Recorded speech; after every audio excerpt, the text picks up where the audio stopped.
There he goes. Yep, you got it. Good work. Talk to you soon.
I have another challenge right there.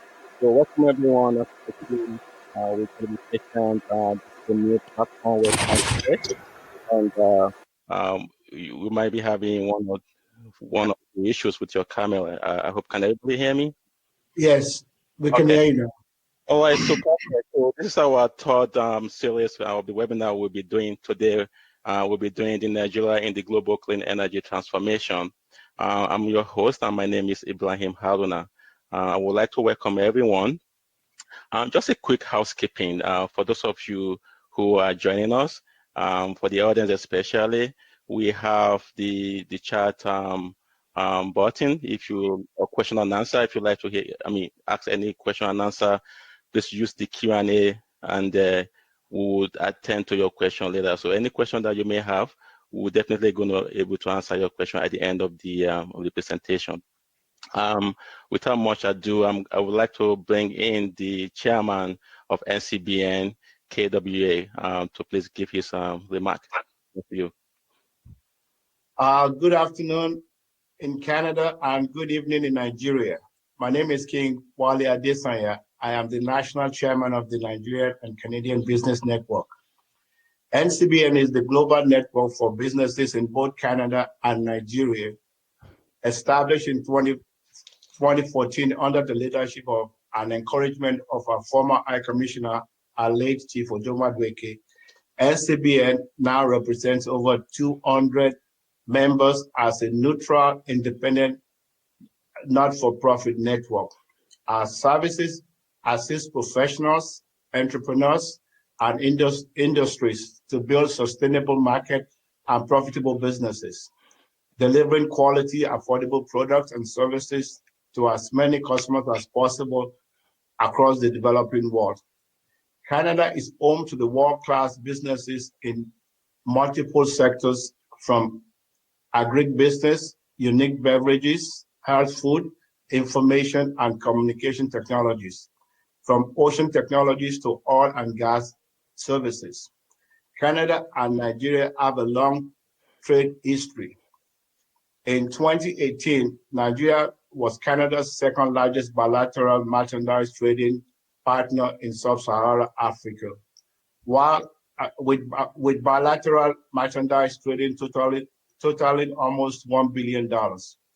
Canadian merchandise import from Nigeria total $480.5 million, while Canada's export to Nigeria total $467.9 million. Canada's main imports from Nigeria consist of mineral fuels and oil, cocoa, rubber, lead, and processed food. Canada exports a wide range of products, including vehicles and equipment, wheat, manufacturing equipment, software, aircraft, and cars.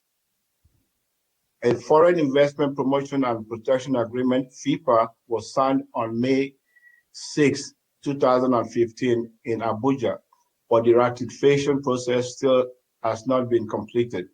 Hopefully, Our Excellency will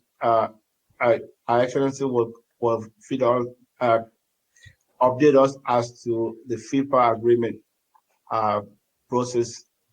From the Nigerian side, most of the exports to Canada consist of mineral fuels and oil, cocoa, rubber, agricultural products, lead, and processed food. Products such as ginger, palm kernel oil, cocoa butter, shea butter, and are also being imported from West Africa, including Nigeria, to Canada.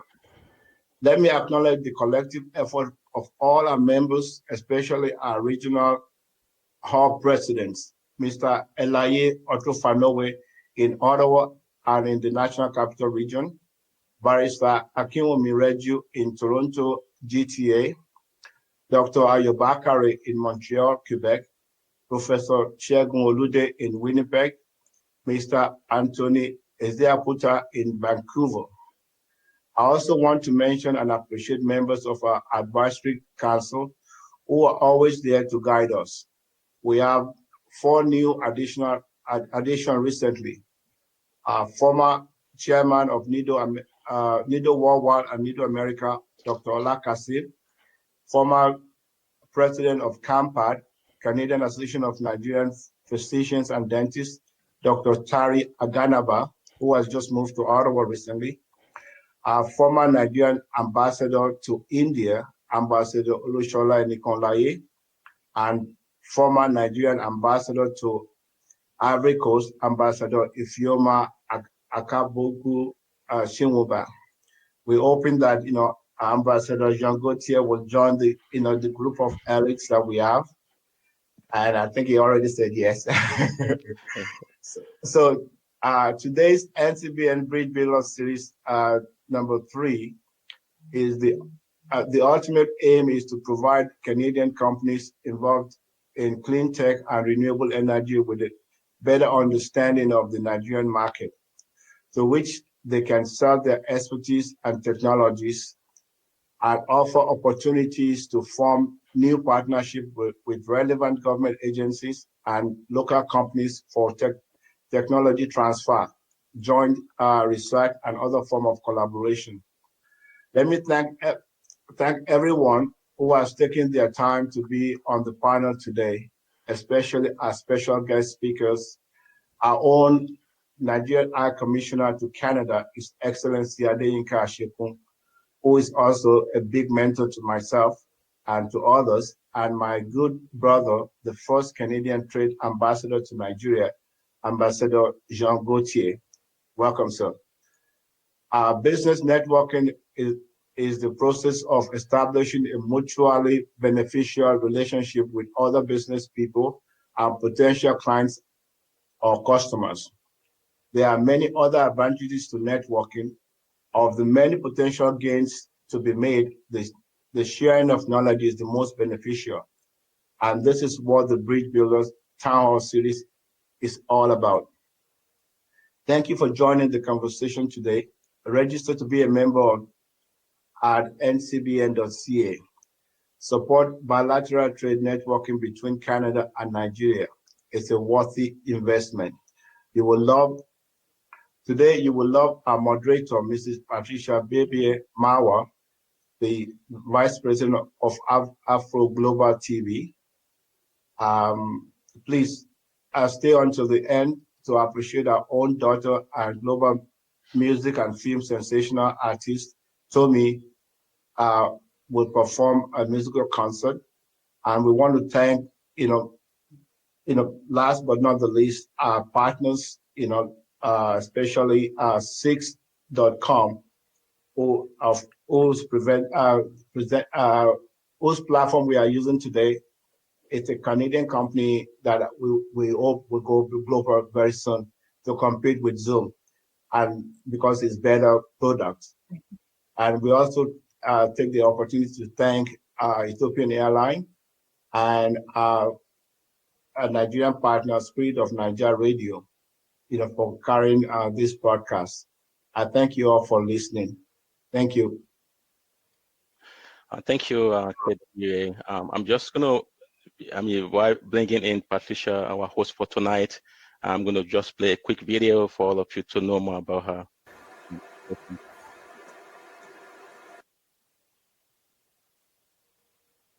Afro Global Television is a global super channel that transforms the destiny of people of African descent through programming that informs, empowers, entertains, and uplifts. The mission of Afro Global is to showcase the best of Africa and the diaspora.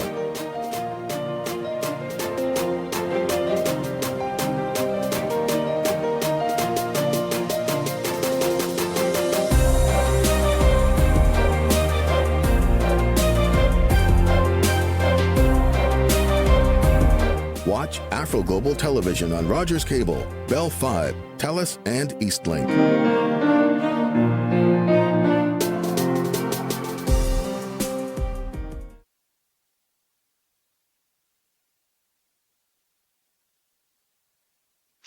Thank you. So please join me in welcoming Patricia Bebie Mawa, PBM. Over to you, Patricia. Thank you so much. And thank you to the NCBN for putting together this event. And I'd like to welcome everyone joining us from Nigeria, the United States, and Canada, and from wherever you're joining us from, welcome. My name is Patricia Babian Mauer. As I was introduced earlier on, I am so glad to be here. This is the third of the Bridge Builder series. The first one was on a legal perspective of doing business in Nigeria. The second one was on investing in real estate safely in Nigeria and Canada. And today we'll be talking about Nigeria in the global clean energy transformation. And I must say that today we're actually using 6 and not Zoom. And I'm excited because, yesterday I actually posted on social media that I am Zoom exhausted. I posted a gallery of myself on several Zoom calls. And I was just saying I'm exhausted with all the Zoom meetings.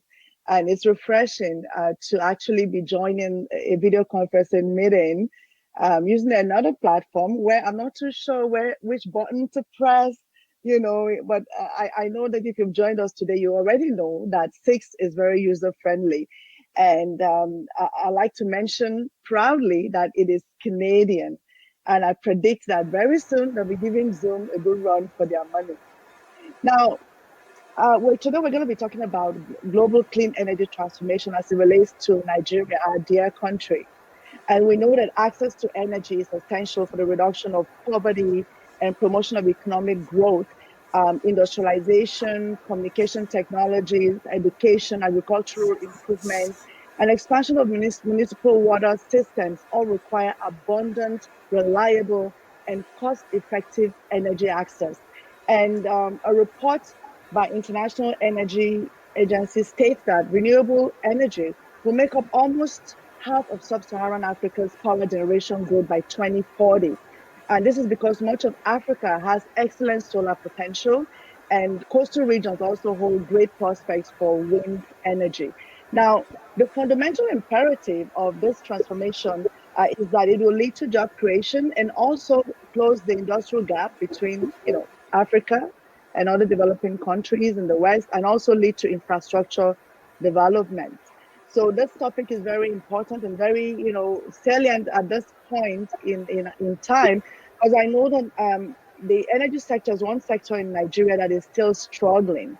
I remember the last time I was back home, I remember having sleepless nights because the electricity was off and the generators were too noisy.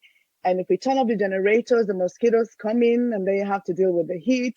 So, and I know that a few businesses are struggling because of the energy, problem. I do have a family member, for instance, who is into the printing business and acquired some, sophisticated machines, only to discover that those machines require, like high voltage, and he could not just use his generator to run them.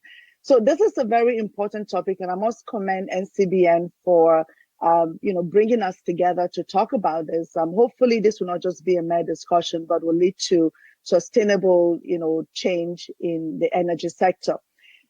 To get started, I would like to invite a very special man. When I grew up, I just want to be like him. He's one of the most honorable people I've ever met. He is the Nigerian High Commissioner to Canada, and he's going to be speaking about the potential for investment and trade between Nigeria and Canada. I know you can't clap or whatever, but just let's welcome His Excellency Adeyinka Ashekun to say a few words. Thank you very much, Patricia.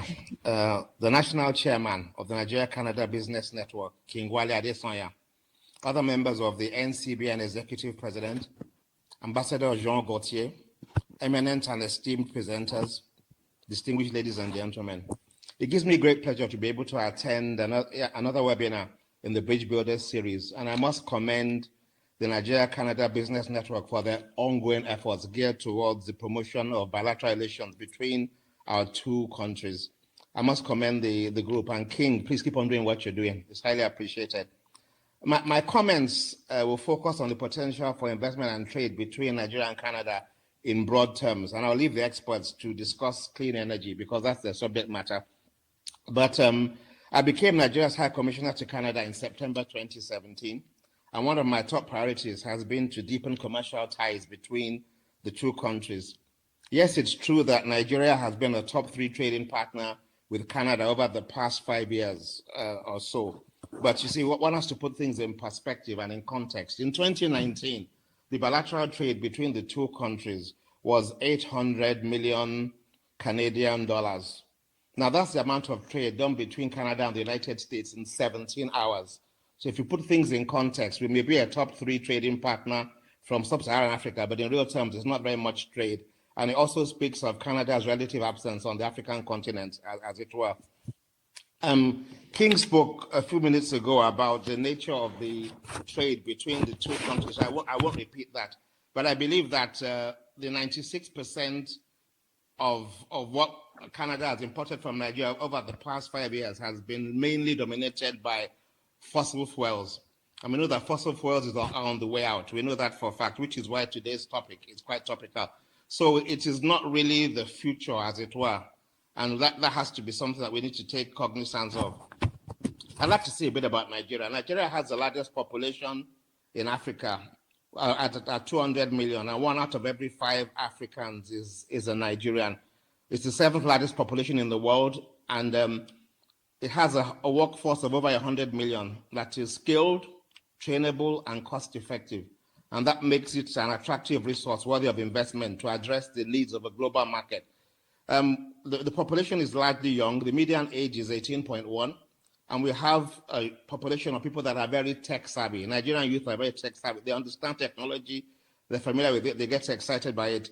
Nigeria ranks number 8 globally in terms of internet penetration. Nigeria has the largest economy in Africa with a GDP of about 450 billion, and the membership of the Economic Community of West African States grants a business access to 300 million customers or so. Some of the more obvious sectors of opportunity are education, healthcare, agriculture, mining, and renewable energy, which is the subject of today's discourse. Now, I'd like to point out that COVID-19 has negatively impacted economic fortunes of the various global economies, and this is both developed and developing economies, as it were. So there's much more prudence being brought to bear on investment decisions. But I'd also like to point out that periods of grave economic crisis are often times of great opportunity. And as we all know, companies that are making face masks and PPE are having a boom, as are companies that are involved in providing technology for webinars such as Six and Zoom. And I must commend Six. We used them before, and they're quite exceptional. So this is the time when there's also a lot of opportunity. I'd like to respectfully suggest that the time has come to reconsider the model of governing trade and investment in Nigeria. We need to look beyond fossil fuel and look at what the present dispensation is like. It's quite limiting, and fossil fuels will not be a source of energy in the years to come. There are areas where Nigeria has significant resources and Canada has expertise and competence. These are areas where companies in the two countries can collaborate for mutual benefit using models that work in a digital and global dispensation. A number of sectors in Nigeria enjoy all manner of incentives, and I believe my colleague from the NIPC can talk to that with a bit more authority. As it were, the government will continue to create an environment which is investment friendly, and over the past 5 years, we've been ranked a top 10 most improved economy twice in 5 years. So the ease of doing business is an area where we are making bold strides. I'd like to just begin to wrap up. I'd like to point out that the power sector is an area where there are major opportunities for Nigeria and Canadian partnership. Nigeria is known for its chronic power cuts, which my sister spoke about, and it's an environment in which many households are compelled to supplement power from the grid with private power sources like petrol or diesel generating sets. But the fact is most Nigerians cannot even afford generating sets and battery-powered inverters. Most people cannot even afford those. Those are even elitist in scope. So we need to consider renewable energy as a source of power. The estimates for electricity demand in Nigeria range from 45,000 to 51,000 megawatts daily. Nigeria's generating capacity stands at around 13,000 megawatts, and transmission tends to fall below 4,000 megawatts. So there's a significant gap between demand and supply, which I believe makes today's discourse very, very topical.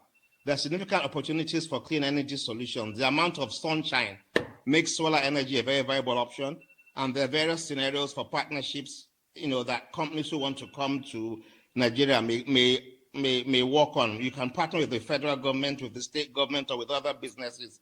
There are all manner of opportunities. The sector was deregulated and opened up to private participation in 2005. So that's an area the government is quite clear about sorting out this situation. The King had asked me to address the status of the Foreign Investment Promotion and Protection Agreement between Nigeria and Canada. An agreement was signed in 2014. Canada ratified it. Nigeria did not ratify right away. And in 2015, when a new government came on stream, they wanted to take a second look because the terms did not fit in with Nigeria's model. And so that was put forward towards the Canadians. And initially, it posed a measure of a problem. But when Canada had problems with NAFTA, it also asked for permission to also renew its own model. So right now, we're waiting for Canada to come back. Canada should come back to us anytime from now with new terms to engage, whereby we can put together a FIPA that is mutually beneficial. Because at the end of the day, both countries must feel comfortable. And I believe that by the time this FIPA is put in place, there will be a whole lot more investment taking place. So right now, we're waiting for the Canadians to come forward with their terms and with the amendments they want to make. And once this takes place, there will be agreement and ratification. I thank you for your time, and I'm looking forward to very positive deliberations today. I believe I'm honored to be in the midst of this esteemed group of people. Thank you very much, and God bless you. Yeah, thank you so much, Your Excellency, and really appreciate your joining us and for the remarks. Now, our next speaker is the first Deputy High Commissioner of Canada to Nigeria, and he enjoyed our country. He's remained a friend of Nigeria since then. Before the program, we're kind of musing with him about his Pidgin English, if he still has it on. And I think he still has a little bit of the Pidgin English groove, earlier on when we were speaking. But our next speaker is a wonderful man. As I said, he served as the first Deputy High Commissioner of Canada to Nigeria. And he'll be speaking about the Canada-Nigeria trade experience while he was serving in Nigeria. I'd like to welcome Ambassador Jean Gauthier. Thank you very much, Madam. Excellency, King Willie, and all other distinguished people, it's a pleasure to be with you this afternoon or this evening for those coming on from Nigeria. When I was in Nigeria, that's many years ago, unfortunately, we didn't have any bilateral agreement that would assist in the promotion and investment. We were working very hard with NIPC, and we were working also very hard with the Nigerian High Commission in Ottawa. The energy sector, and I don't want to say energy sector, but the natural resources sector, because Canada and Nigeria are more or less similar in that field. There's as much resource in Canada as there are in Nigeria. We are lucky to have a lot of Nigerian who have Canadian experience and know about a bit of what is going on in Canada and around the world, and to bring it back to Nigeria. What would be very interesting in this time of pandemic, unfortunately, travels are not recommended, but preparation for the future would be the perfect time. This will allow us to organize exchanges between the two countries and exchanges in the field of developing industries. I'm looking at clean air, clean water, how to use the fossil fuel to other resource, to other products than what we are using them for the time being.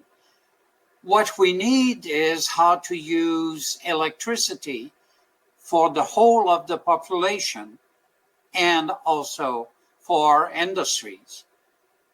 We have gone through similar problems at one point, and I think that there are so much synergy between Canada and Nigeria that what we have to do is work on it.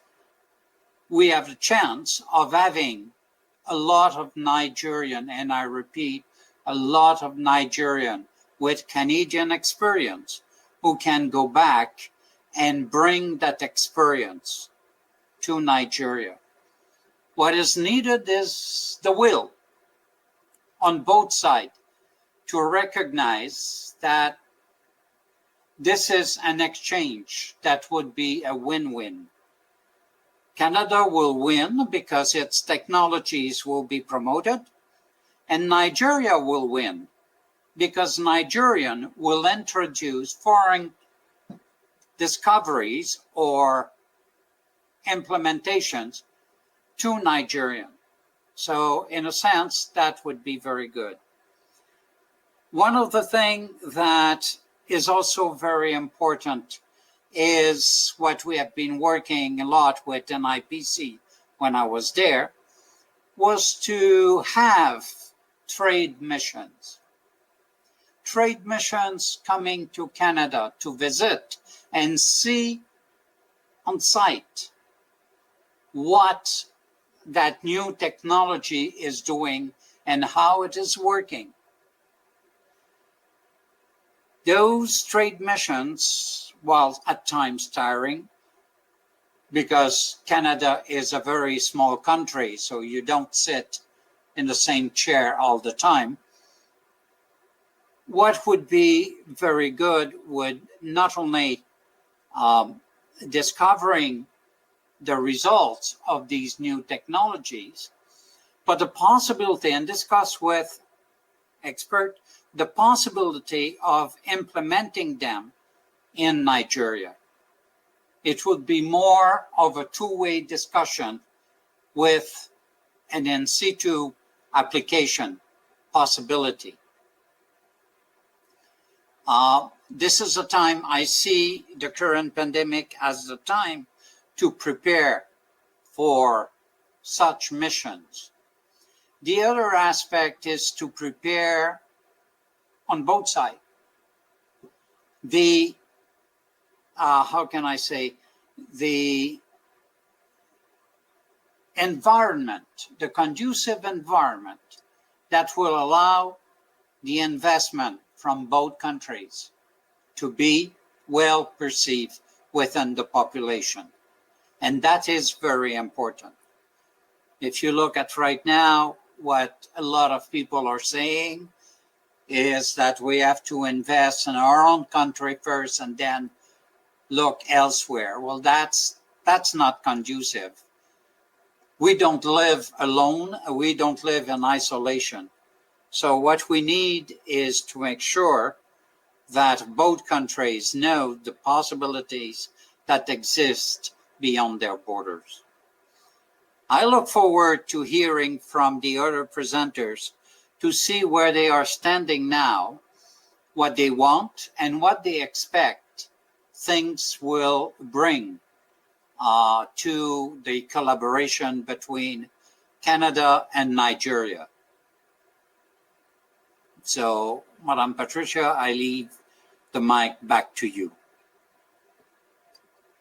Yeah, thank you so much. I appreciate that. Wonderful presentation there, and few words about the bilateral connections and opportunities that exist for Nigeria and for Canada. I like the word win-win that you mentioned, and I believe this is the case in this. And I do know that a few years ago there was attempts by Nigeria to involve Manitoba Hydro in helping Nigeria in the energy sector.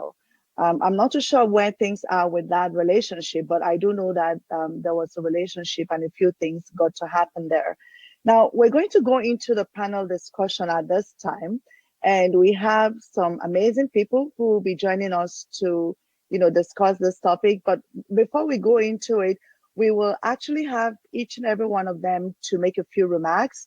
The first person that's going to be speaking is the director of the Department of Investment Promotion, Nigerian Investment Promotion Council, is Mr. Adeshino Emmanuel. I would like you to, make your presentation, after which we'll have the panel discussion after everyone has spoken.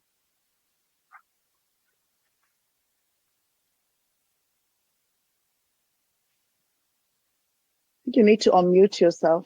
Your Excellencies, the Kashiko, okay, all right. Can you hear me now? Hello? Yeah, yes, we can hear you. We can hear you.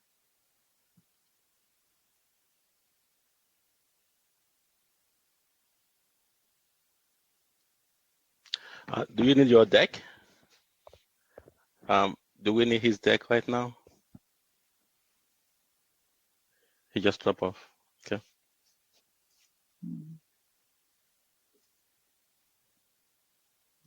I think maybe it's waiting for his presentation, no? Oh, we just lost him. I think he wants to reconnect back. Okay. Yeah, maybe we should go to the next person then. Okay. All right. So we'll just wait for Mr. Adeshino to join us in a moment.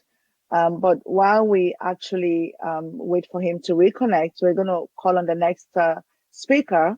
Our next speaker is an accomplished electrical engineer who has been involved in many electrification projects within and outside Nigeria. He's engineer Olaolu Ogundoyele. I think it's coming back. Sorry. Is he back? I believe Mr. Adeshino is coming back now. Hello, can you hear me? Yes, we can hear you. But your video is off now. All right. Sorry for the break. Your Excellency. Really? Do you need your deck, Mr. Adeshino? Yes. Okay. Hello? Yeah. We can hear you. Please go on, please. All right. Can you hear me now? Mm-hmm. All right. Thank you very much. Your Excellencies, Adeka Shiko and Jean Geta, I want to, and the distinguished panelists and the attendees, good afternoon or good evening, depending on where you are, either Nigeria or Canada. Well, this event is about clean energy. So I'm just going to speak briefly about renewable energy in Nigeria, what the potentials and what the government is doing. Nigeria, there's no doubt about it that Nigeria has challenges with the power sector. We currently produce 5.4 gigawatts of electricity, and we consume 12.9 gigawatts. The gap of 7.5 gigawatts is actually filled in by private generating sets that Patricia also testified about. And of course, we know the kind of pollution, the uncleanness, the noise pollution, and so on about it. So government has actually been looking at other sources of power. And well, the best source that we can think about is the renewable energy, because Nigeria is actually well positioned for it. We have an average of 6.25 hours of sunshine daily across the country. Alongside hydropower, biomass, and wind potential, Nigeria is ideally placed to capitalize on technological improvements in the renewable energy sector and fulfill its energy needs through reliable, sustainable, and profitable solutions. The areas of focus for renewable energy in Nigeria is solar and biomass, and there are several investment opportunities that you can see from this slide. Just to save some time, we have mini grids, solar home systems, and a captive power. Then the government has actually been very supportive. There is a policy that has been put in place to encourage investment in the rural, in the renewable energy.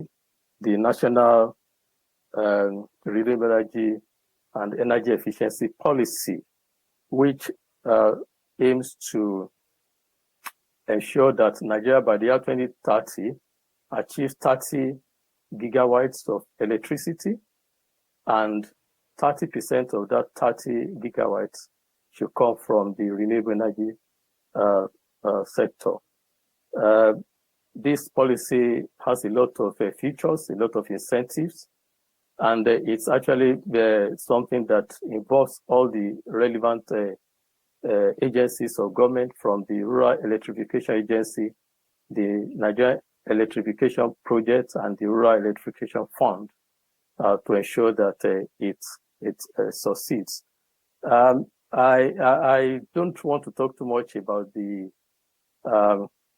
relationship between Nigeria and Canada, because I think His Excellency has actually made mention of some of it. Because Nigeria and Canada will have a long history of trade relations, and what some of the things, that areas where Canada has comparative or competitive advantage are those areas that Nigeria actually needs to drive investment in, and that's one of such is the renewable energy, which we are here to talk about. Canada is actually one of NRPC's country of strategic focus, because Canada is the number 4 investor in solid minerals, top 10 investor in oil refining, and the top 10 investor in services. So Canada is one of Nigeria's strategic partners. Well, let me just end by saying that NRPC is a government agency that was established to encourage, promote, and coordinate investment in Nigeria. We do a lot of things, but I just mentioned that we have an investment facilitation mechanism, that's one-stop investment center, to assist investors to ensure that the investment process is shortened.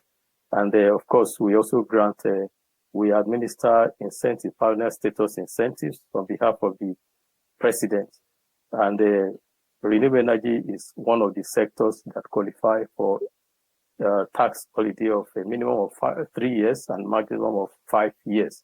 So I would not want to end this presentation without advising or encouraging investors in Canada to make NIPC their first point of call whenever they decide to invest in Nigeria. Thank you very much.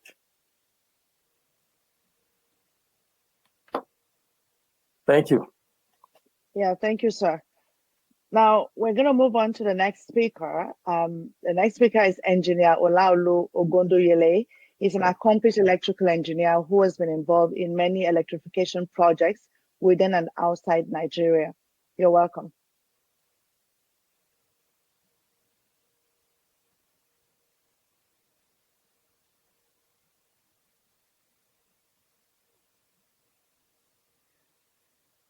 Okay, I don't see him with us. Ibrahim, is he with us? Yeah, he's with us, but we can't hear him. Yeah, I think we should move to the next person.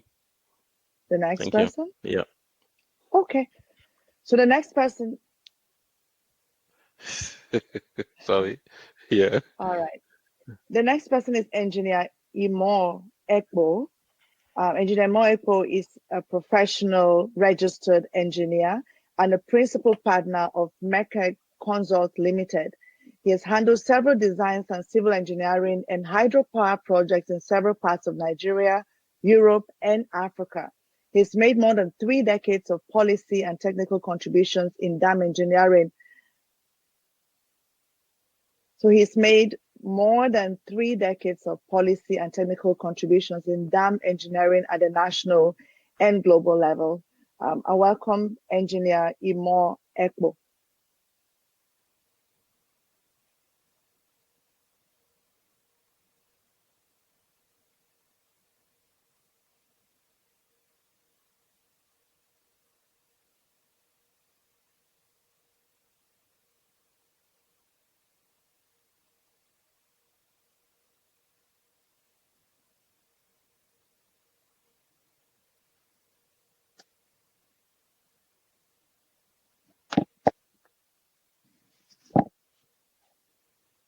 Hello?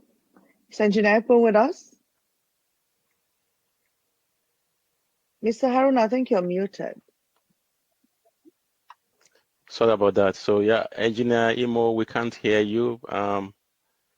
Your video is blocked. Okay, let's go to Mr. Simon then. Okay. Okay. It looks like we're having energy problems. Yeah, we do. Yeah. Okay. So the next speaker is Barrister Nkiruka Stella Okonkwo. She's a consultant with expertise in not-profit management and consultant for government, development partners, SMEs, NGOs, and private institutions on organizational, individual, and community development. You're welcome, Mr. Okonkwo.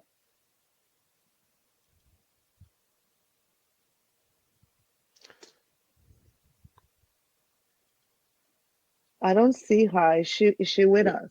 I think she's just coming in.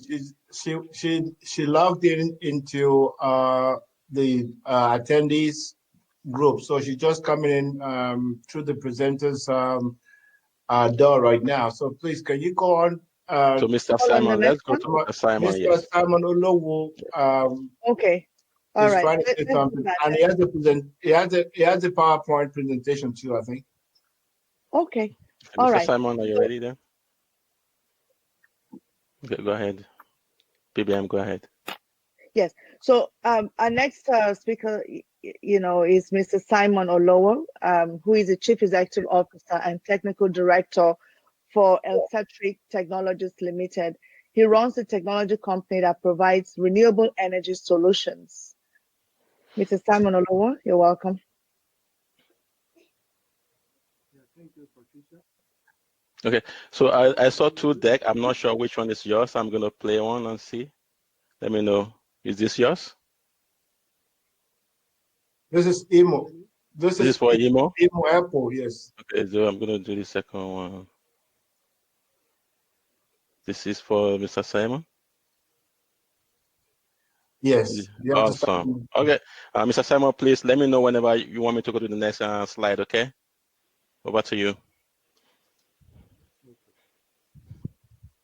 But I can't hear him. He's talking, but I can't hear him. You sounds very low. If you can, yeah, if you can check your mic. If you can you go up?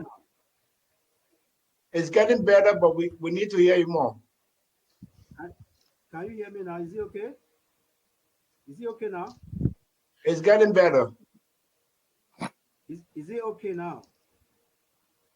It's getting better. Is it okay? Okay. Keep turning it up. How is it now? How is it now? It's low, but it's better. Well, can you still Okay, hear me? turn it up to the maximum.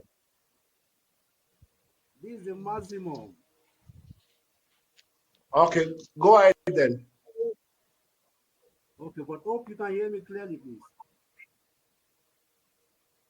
We'll yeah, please go ahead. Yeah. Okay. I must say a good well done to the team. Nigerian and Canadian Business Network is a very good initiative. I so much appreciate this. I thank you guys for also the opportunity for me to come online. Quickly, in order not to waste the time,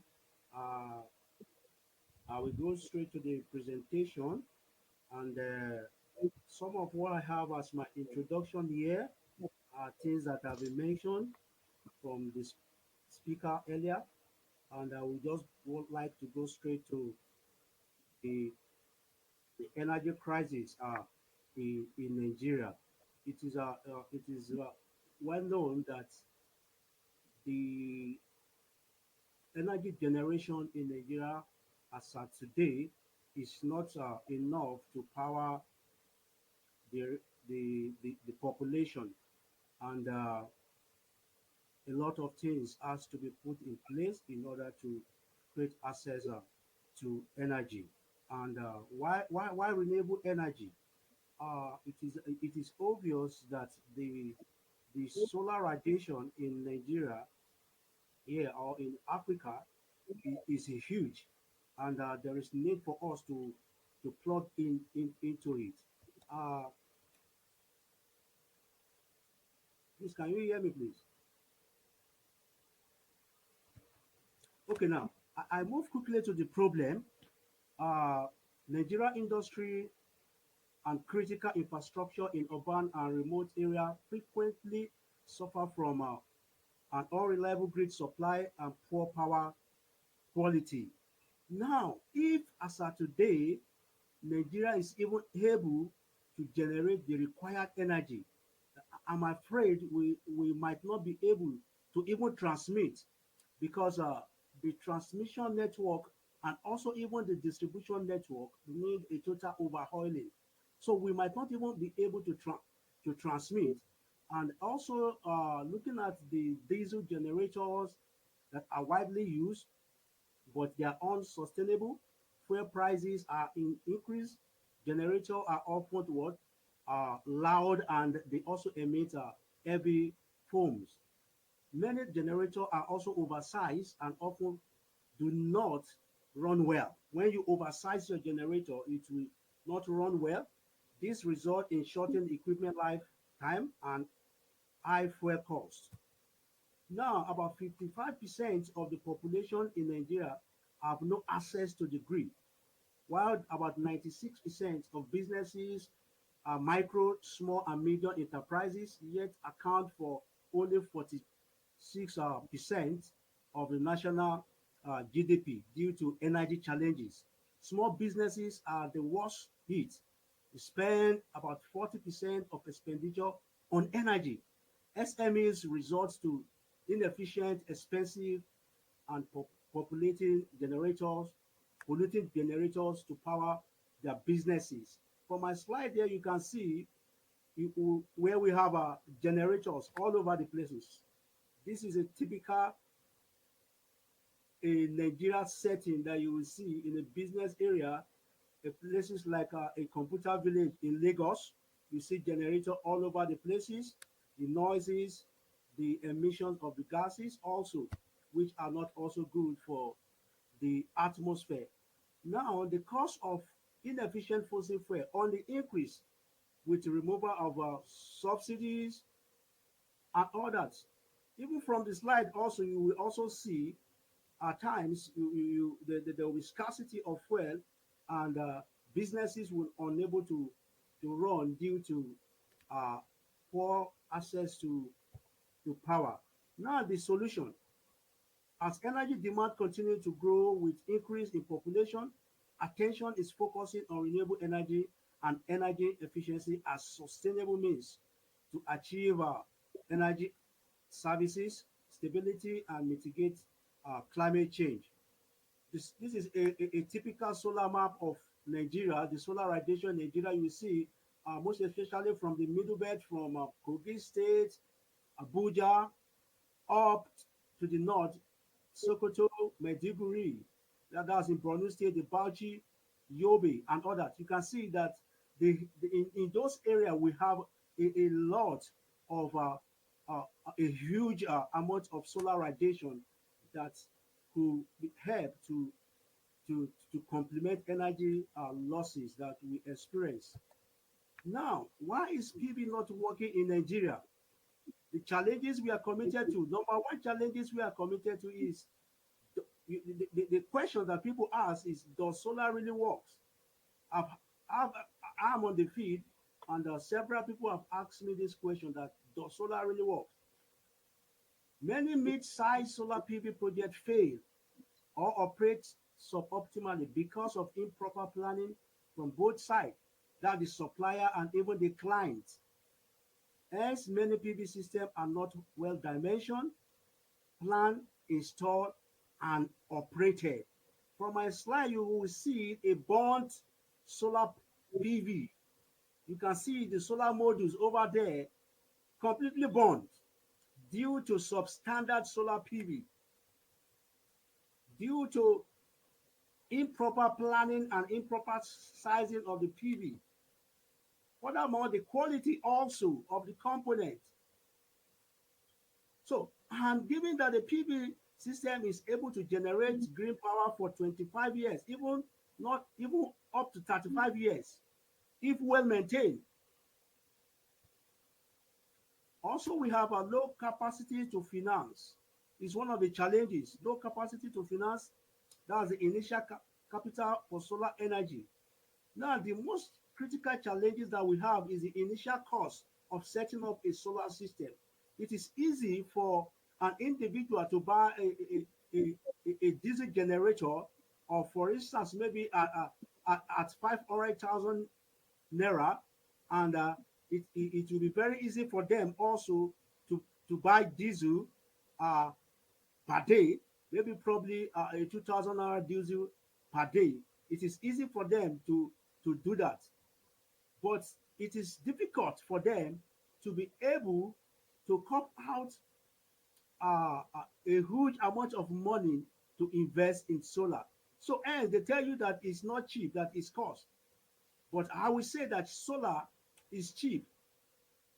Is the initial capital that is on the high side, but the running cost is cheap. Over a period of time, you will discover that those running on diesel generator spend more than when they go solar. Limited access to finance and high cost of solar energy technology are the leading constraint to adoption. The knowledge about solar energy, very few had knowledge of solar energy, and that is why you see that you meet some prospective customer, and due to lack of knowledge, they request for solar system that powers the entire building. And an average Nigerian man, by 2 p.m., their security lights are still on. Every appliances are still on. So there is also need for us to be able to bridge that gap by what having a educative program in order to what to create awareness and sensitize the populace. We can't think of why solar would not be working in Nigeria when it is doing so in cloudy Germany and all over the world. The renewable energy potential is huge everywhere in the world. The solar constant, the sun is considered to be produce a constant amount of energy. In order not to waste much of our time, the quantum of energy from the solar radiation is enough to even power the whole world. Now the solution. First, we must be able to carry out a proper system sizing. And before you can do that, you must carry out what I call energy audits. Number one thing on energy audit, it has to do with the power to be consumed, the peak continuous load, the daily peak hours of usage, availability of grid, and also generator. Proof that roof orientation, structural strength. The roof orientation have to be considered. The structural strength of the building, you have to consider that in sizing your solar PV. Also shading and soiling. If you have a site that is close to a construction site, definitely after installation, periodically, you have to visit the site for maintenance. When there are shading, you must make sure that you look for a location where there is no shading to install your solar PV. At times, when you go around the street, you will see a solar street light being installed under the tree. So it won't work effectively. And people around there, when you approach them, they will tell you that solar is not working because they can see one that is not working. So customer budget also is something that we also need to consider in sizing our solar PV. We must consider this customer budget. An average Nigerian man will require a solar system that will power the entire building. He wants to power the water heater. He wants to power the air condition, he wants to power the fans, he has 3 TV and he wants all the 3 TVs to be on at the same time. So we must have to give them that first-hand orientation. Energy efficiency management is key. Now, distributed renewable energy approach through standalone rooftop pay-as-you-go solar PV system, creating access to energy for productive use through rent-to-own and leasing mechanism. These will be able to counter the initial cost constraint. If you have a solar PV system, pay as you go, whereby customer can procure at a minimum down payment and the balance being spread over a period of time. This allows rapid uptake of solar as beneficiary can adopt with a low entry down payment and what they pay in installment. It will increase productivity, create more employment, and reduce negative impact on climate change. Pay as you go solar create more opportunity for small businesses as data collection aid further opportunity. Now, also a mini grid. We can adopt mini grid in order to power or create access to energy for unserved locations. A mini grid could be sited at an unserved location, and that will also help to relieve the grid. When we have a solar mini grid, it will help to also what? Relieve our grid system. Solar home system. An individual can adopt a solar home system whereby you generate your energy from your rooftop. It could be a solar carport. It could also be a solar farm.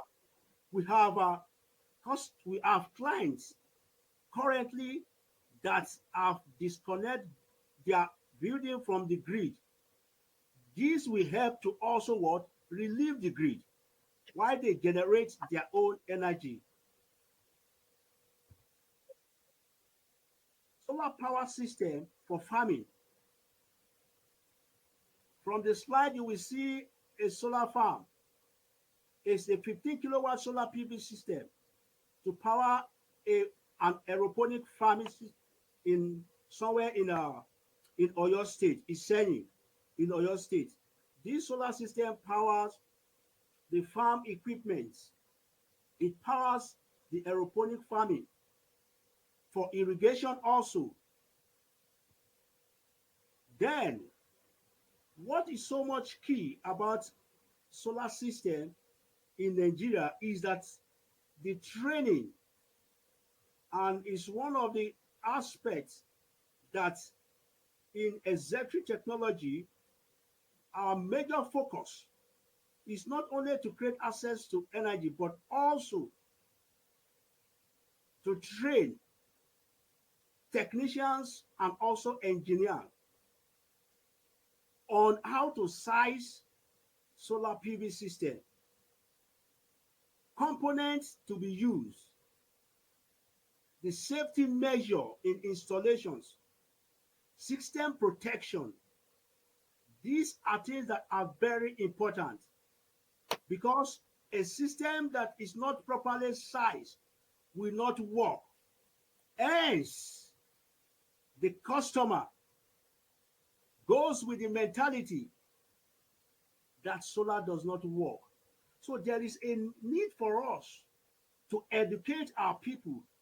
There is a need for us to go to schools, primary school, secondary school, tertiary institution, to create this awareness, to educate, and also to train technicians and engineers on how to carry out a proper energy audit, how to properly design solar PV system, how to also choose solar components for their installations. In conclusion, I wish to draw the attention to the fact that investment portfolio in renewable energy is huge, and the market potential, young scientists, engineers, and entrepreneurs are therefore called upon to take advantage of the expanding renewable energy market to create access to clean energy, to create jobs, and also earn a good living. Thank you.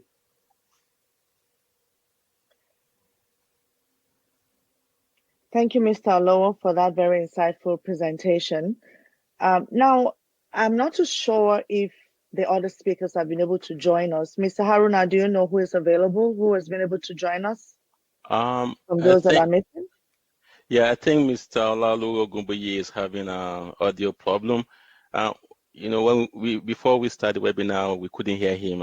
It's the same thing, right? So he hasn't joined What because about, he has not entered the room, so it's not in the the room. room? Okay. Yeah, he didn't What click about to continue. Nkiruka? Mrs. Nkiruka? Nkiruka, can you hear us? I think she's having the same problem too. I think Bianca told me that she was in the waiting room, so they may not know that they're supposed to click that button. Yeah, the two of them, they're having to the same join problem. webinar button.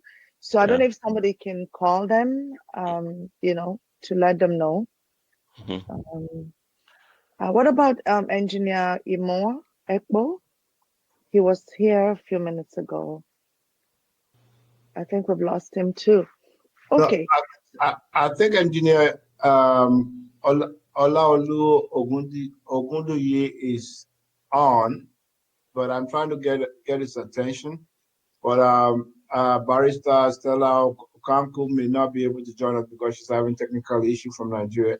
I think our Nigerian colleagues are having issues, so please indulge and just make do and go ahead. Maybe you can get Ambassador Gautier to tell us about his, his experience in Nigeria as the chief. But anyway, I'm just. It's okay. I think we should just continue with the panel discussion. Yeah. And then if you're able to join us, Mr. Haruna, you can let me know, and I'll let you know. Yeah. we can take them on. So I'll just go ahead. So we'll just go straight to the panel discussion now, and then take some questions that have come in. I see a couple. Now the first question is to you, Mr. Additional.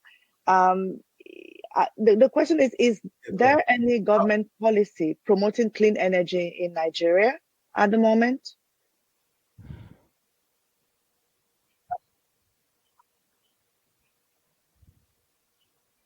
Hello? Yes, we can hear you, sir. Hello? We can hear you.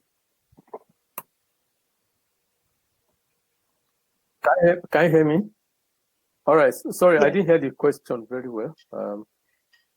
Okay, I was asking if there's any government policy promoting can you hear me now? clean energy. Yes, we can hear you. Hello? Yeah, yes, we can hear you. Can you hear us? Can you hear me? Okay. If I don't know, you're asking about government policy. I'm asking if there's any government policy Yes, I promoting can hear you clean now. energy in Nigeria. Hello? Yes. Can you hear me? You want me to repeat the question? I can hear you. All right. Can you hear me? Yes. All right. All right. Thank you. There is a government policy. I think I just made mention of it briefly in my presentation. There's actually a government policy for promoting a clean energy in Nigeria, and it's called the National Renewable Energy and Energy Efficiency Policy. This policy actually came into being around 2015, and it's actually it's also called Vision 30-30-30, and what that means is that government wants to increase energy in Nigeria, supply power energy in Nigeria to 30 gigawatts by the year 2030, and 30% of that is going to come from renewable energy. So a lot of efforts are being made to ensure consciously to ensure that renewable energy is promoted in Nigeria, particularly solar and biomass, in addition to hydropower, which we have always been having. So, and there are so many incentives that are available to promote investment in the renewable energy under this policy. The first is that there is government, there is a tax incentive of up to 5 years, tax holiday of up to 5 years. There is a custom duty exemption for 2 years on imported equipment to be used in renewable energy. There's also 5-year tax holiday on dividends, dividend incomes from renewable energy. The government is also encouraging the communities by providing soft loans at special low interest for the Power Sector Development Fund for renewable energy supply, and the grant to communities to be able to encourage them to go into renewable, to be able to subscribe to renewable energy projects. So it's actually a policy that has been on, and its government is actually has been consistent on it. Okay. Now that's great. Great to know. Now, next question I think you Thank should you. also answer because it has to do with NCPC. So what is NCPC doing to protect consumers from fake clean energy products, especially from China?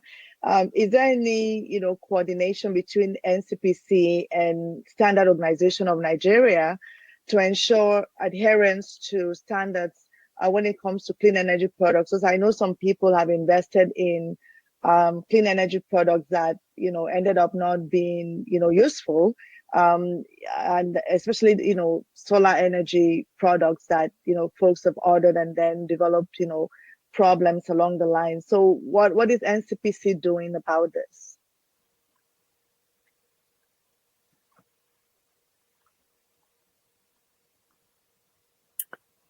Is that question meant for me?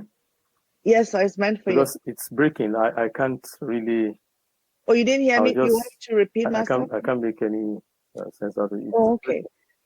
Let me try repeating the question. I didn't hear.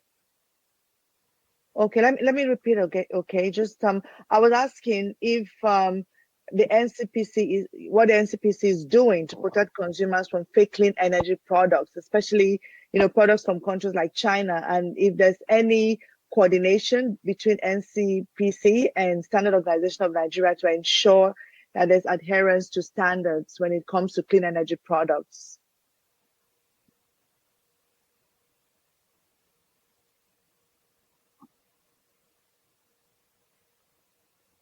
Sorry, if I can make a sense of the little I had, you want to know about consumer, you're talking about consumers, you're talking about standard.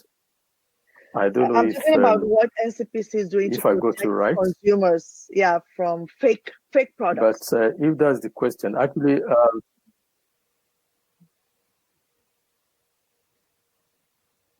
okay. Well, that is not within the mandate of NIPC. That's within the mandate of Federal Consumer Competitiveness and Consumer Protection Commission, which is another government agency entirely, and then the standards of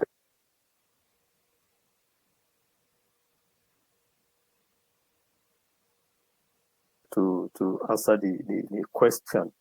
But what I just know is that we have agencies that are responsible for this, and I believe that they have they have been doing their job. I know that the Standards Organization of Nigeria issues standards SUNCAP, and so it's difficult for any government to license any developer that does not comply with the standard, because it's one of the things that you need to have before you can be licensed by government. But you cannot rule out the fact that some quacks may be going around and they be in this business without necessarily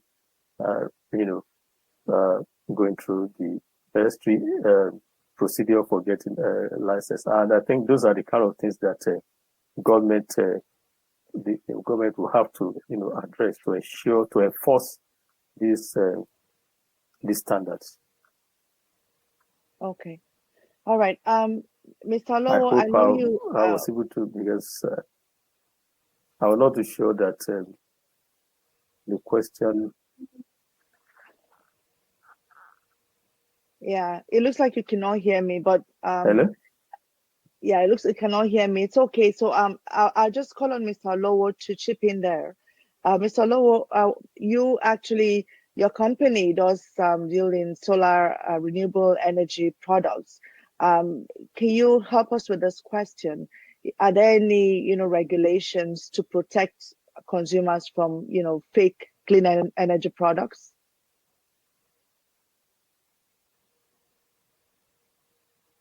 Yeah, there are regulations. Can you hear me?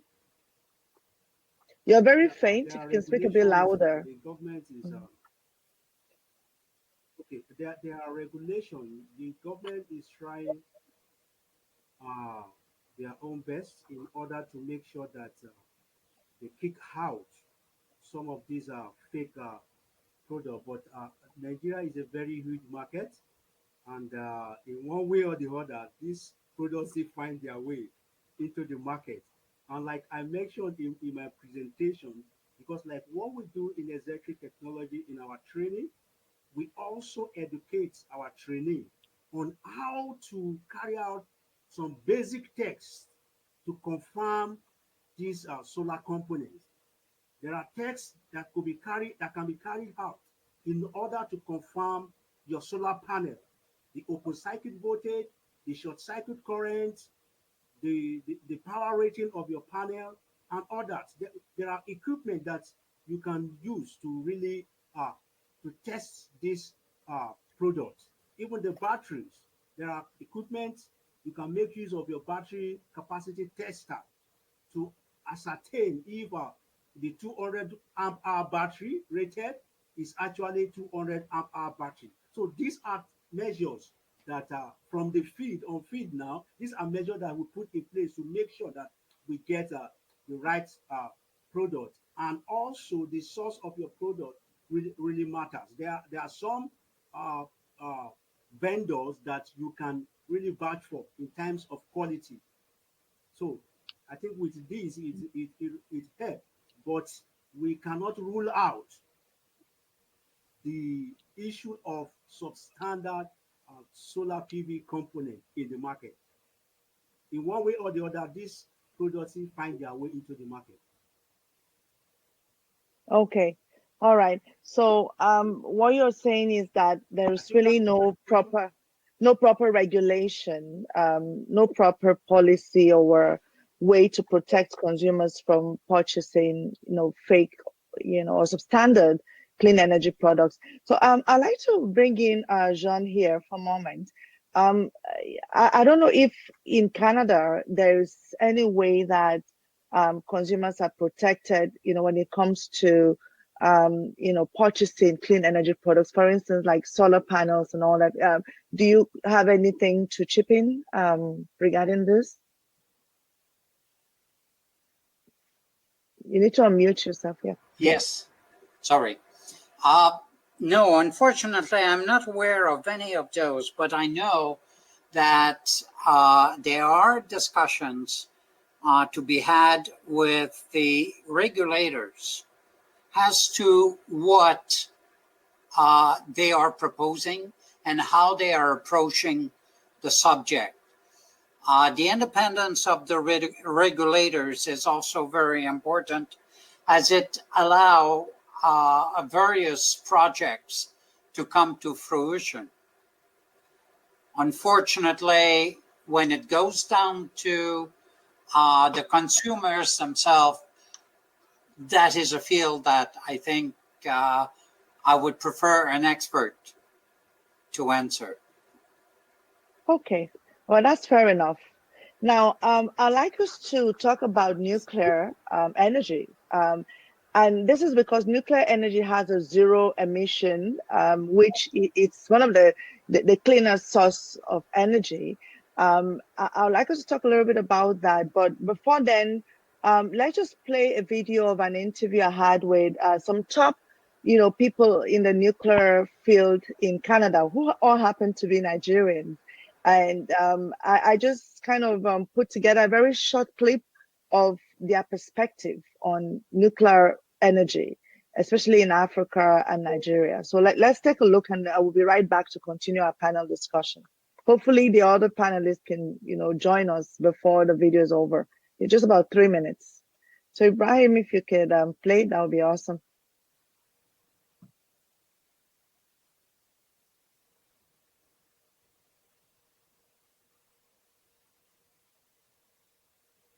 So nuclear energy is the energy that comes from the process where neutrons bombard the uranium atom and a large amount of energy is released. This process is referred to as fission process. So that energy is basically the source of the heat that is used in nuclear power plants to produce electricity.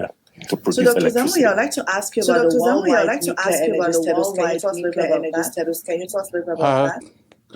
Currently, a lot of countries are using the nuclear for energy. Mr. Haruna, it looks like we have currently about 446. There's a problem. It's playing. It's like playing. Yeah, I don't know why. Can we all mute our audio? Yeah. I don't know if that's affecting. Everybody, can we just all mute ourselves before the video plays to see that?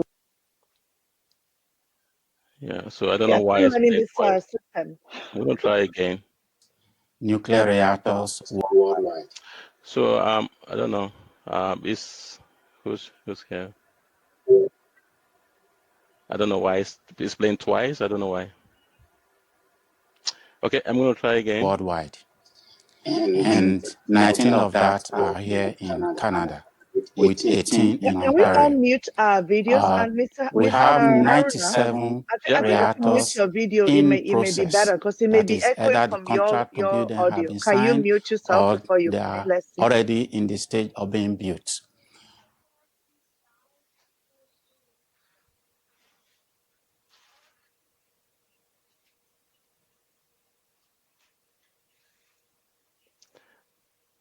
Okay.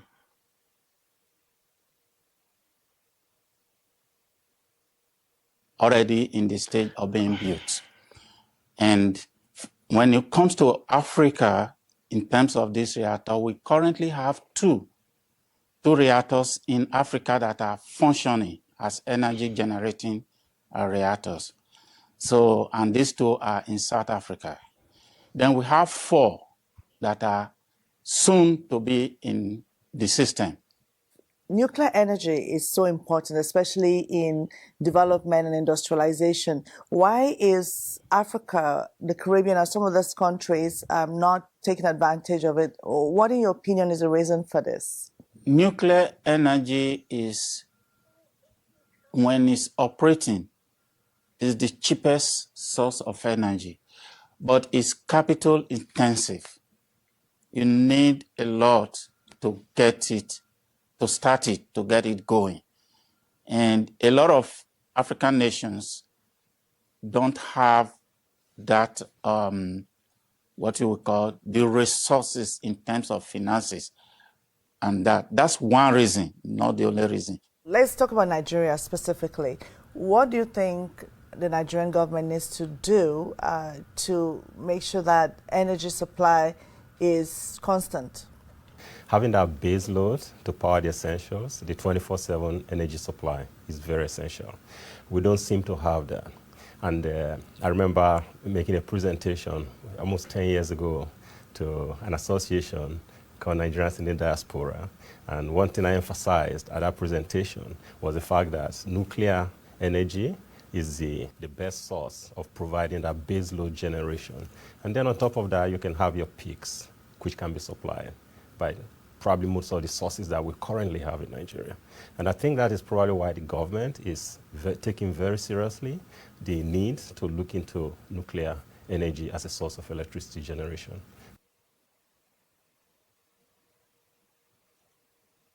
Okay, well, thank you. So these individuals who are speaking in the video are actually top, professionals in the nuclear field in Canada. They happen to be Nigerian.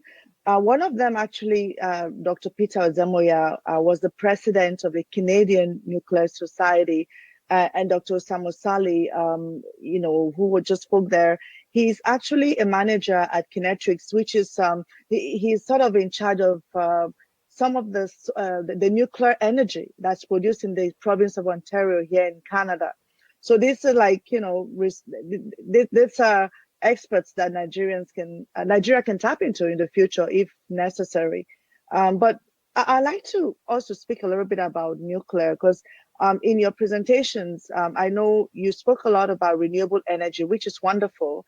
But when you talk about clean energy, nuclear is one of the best. And I know in Canada, there's a hybrid sort of system where they use both nuclear and renewable and other sorts of energy.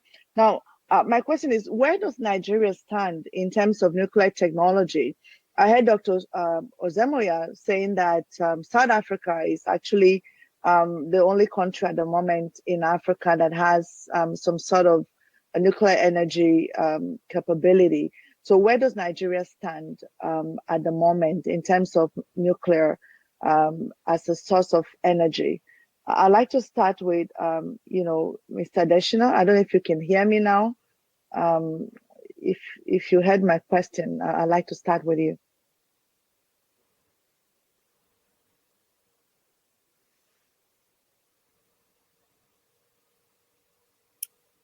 Yeah, hey, but like I said, it's still breaking. Go ahead, I heard my name.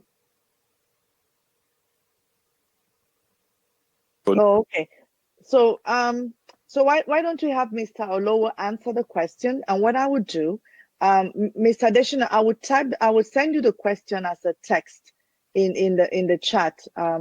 Since we can hear you, then you can actually answer. So Mr. Olowo, you go ahead and answer, and I will just send the question to Mr. Adeshina, okay?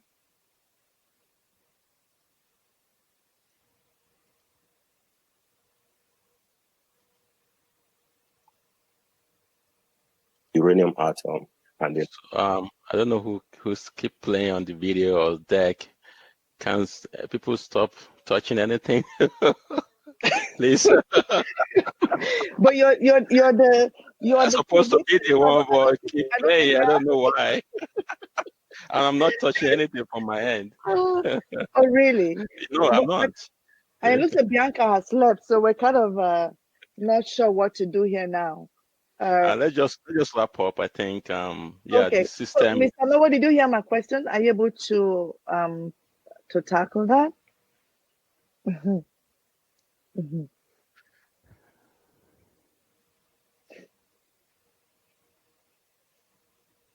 Yeah, I think we're having a lot of the technical difficulties. As it's expected from any new thing, we're kind of all new to the SIX platform. It's a great platform, but we're just having challenges today. So, Mr. Haruna, what do you suggest we do? Should we just round up? Yes, please. I think we should wrap up. We've answered all the questions, right?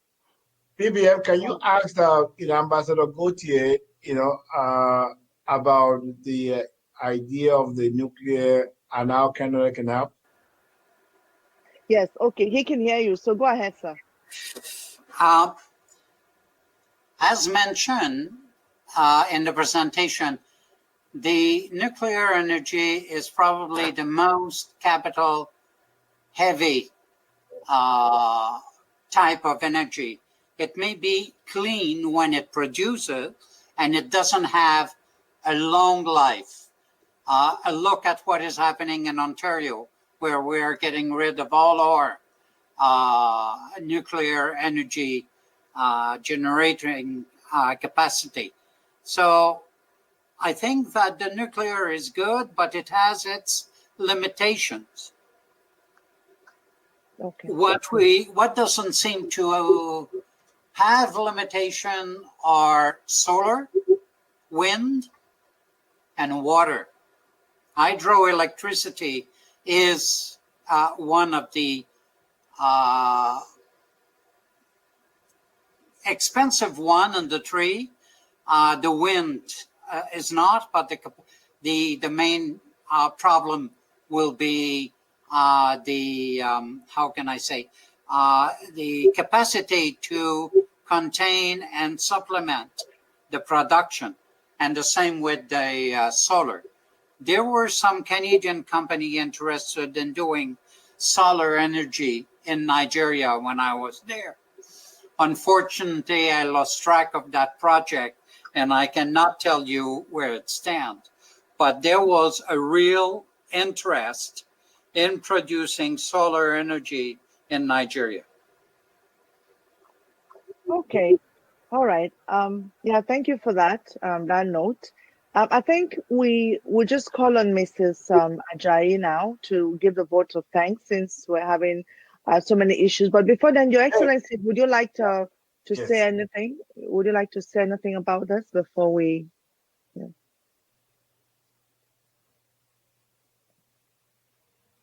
Excellency, your microphone, sir. You need to unmute. Okay, that should do it. Yeah. Basically, just to commend the discussions once again and to appreciate the effort that's got into it. And as my sister Patricia said, we're all getting used to this whole idea of doing these things virtually, and they'll get better with time. But I think the topic is one which we should continue to explore. I believe that there's a serious situation between demand and supply. I'm not an expert, but I do know that clean energy is clearly the way to go. And with the very perspectives that we've heard, I think there'll always be room for there to be exploration for collaboration prospects. It's not always too clear until you begin to look into it. And I believe that whatever initial challenges one may come across, there may be ways of overcoming them. So basically speaking, to commend all those that have taken part and to say thank you very much. It's been a pleasure being here. So. Yeah, thank you, Your Excellency. And I must say that, I think it would be a good idea to attempt to do this particular program again on renewable energy, because I believe it's a very important one. Unfortunately, we're having technical difficulties, but these things do happen. And we're also using this program for the first time in this series. So we'll just call on Mrs. Modupe Ajayi to give the vote of thanks, after which we'll have Tome, one of our own, Nigerian singer-songwriter, to entertain us. So, Mrs. Ajayi, over to you. Madam Moderator, can I just say a big thank you to the Excellency for staying this, to the end of this program and helping us to actually get speakers, for this event. But without him, we won't have, Director Additional Emmanuel here. He worked so hard, towards getting us a good speaker that has a knowledge of this stuff. So, Excellency, I really want to say a big thank you. I hope that we can continue to work together, to develop, this bilateral relationship that you champion, because you are the president here. I really appreciate that, and I want to personally also thank, Ambassador John Gauthier. I know you have said yes to being on our advisory committee, so you and I will have coffee and talk about it after COVID. So just so you know, But I just want to come in and say a big thank you to the Excellency, because he worked so hard on this, and he didn't hesitate the moment that I called him and I said, look, we have this December 5th, and we need your leadership to get somebody from the Nigerian end that can, give us what is going on the ground, because we can talk all we want without, the people listening in Nigeria or that we can go to in Nigeria is very difficult. So thank you, Excellency. I really appreciate that. Thank you very much. Thank you. Okay. Back to you, PBN. Okay, so Mrs. Mudukwa Ajayi, I just call upon you now to give the closing remarks, after which we'll call on Tommy. Thank you very much. Thank you, everybody. I want to thank our Excellency. I know Mr. Wale had thanked you, and I just want to repeat that appreciation again to you as our special guest of honor today. And of course, Honorable Deputy Ambassador to Nigeria, that's Mr. Jane Daughter. Thank you so much for everything you have spoken to, or actually educate Nigeria. And I want to just pass this across that we are not discouraged. This may be happening now. It's not a discouragement for us, because we know that from A, we can get to Z. So we are moving forward, get to Z. And I want to thank every of our speakers, those that were able to speak and those that were not able to speak because of energy, which we're looking forward to solving. Okay, so thank you so much, Barrister Stella Nkiruka Okonkwo. We want to appreciate you. We want to thank Mr. Ogunduyile. Thank you so much for coming on. Engineer Imo Epo, thank you for coming on. And we specifically want to appreciate Mr. Additional Emmanuel, who spoke, but one way or the other, so we have to listen to you, and then after some time, listen to us also. Thank you for your patience. Thank you, Mr. Simon Olowo. We really appreciate you. We want to thank the man and all our presidents, and Mrs. Patricia Bedia Bauer. Oh, we are so grateful to you. You have always been somebody whom we are proud of. Thank you so much for the day. And I sincerely want to thank Tome, who will be coming on to give us some songs now. We appreciate you, our youth. You are getting there. Thank you, everybody. Yeah, thank you so much, Mrs. Ajayi. And on behalf of NCBN, I would like to express our regret for all the technical difficulties, especially to the speakers that could not participate. But we will try our best to do this again some other time. In the meantime, I'd like to present to you one of the most highly sought after artists in Canada at the moment. She's a Montreal-born Nigerian singer and songwriter who is a star of Afro Global Television's new drama series, Omobella Palace. Her talent knows no bounds. It is my pleasure to introduce the beautiful and the wonderful Tome. The stage is yours, Tome. Hello, everybody. How's everyone doing today? I hope everyone is doing well. Just have to tune the guitar. All right, perfect. I hope everyone has an enjoyable weekend. And without further ado, my name is Tony, and I'll be taking you into 2 songs of mine. My first one is called Free. Now, if you've ever had a moment in your life where you felt like... Tommy, we can't hear you well. I don't know. Can you make sure you're close to your mic? Okay, is this better? Yeah, much better. Thank you. Much better? And can we all unmute? Can we Yes. all mute ourselves? Sorry, mute ourselves, all of us, so that we can hear her well. Thank you. Amazing. Okay, apologies for that. I'm glad we're back and running.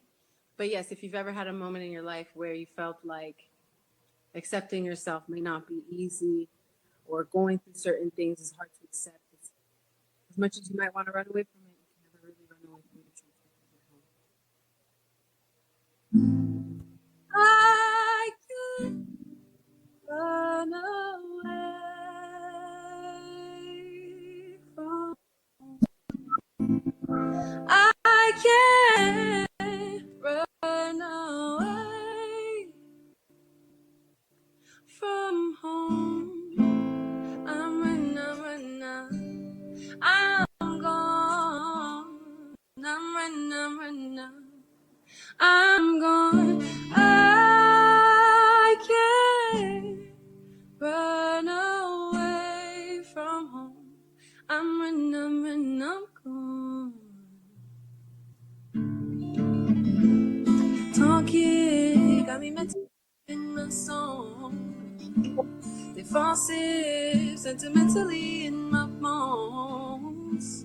I couldn't reach my soul deep inside. Only you can decide to follow me through my path in this life as I find my own light to take it easy on me. I'm feeling so free. So take it easy on me. I'm feeling so I can't run away from home, but I'm running, I'm gone. I can't run away from home, but I'm running, I'm gone. I'm running, I'm gone. I'm running, I'm gone. And I can't. I'm running, gone.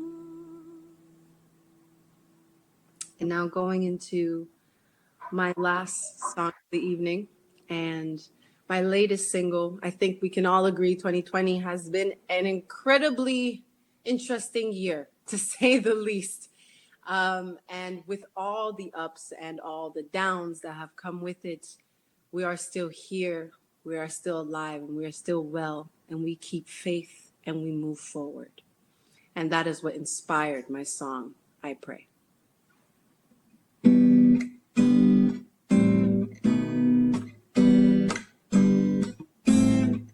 Yeah, yeah, yeah, yeah, yeah, yeah, yeah.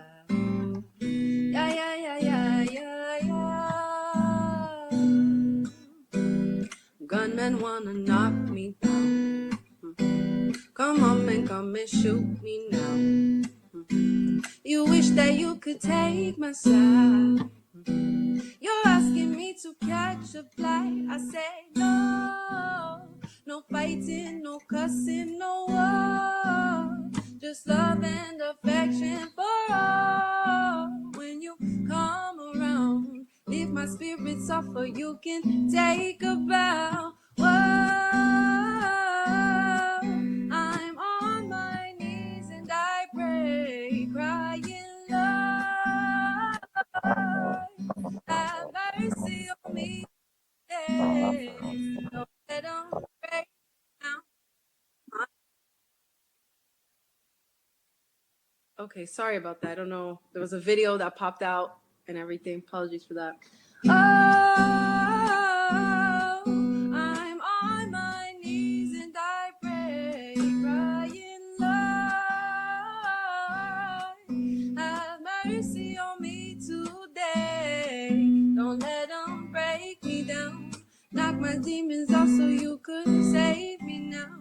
Put my pride aside and let God lead me now. Pour a glass of wine and let God lead me now. Watch my sin drown. Thank you guys so much. I hope you guys appreciated it. Sorry again for skipping out there. Apologies. But I hope you all enjoyed it. I hope you have a great rest of your evening and weekend. And thank you all so much for having me. It was a pleasure to be here.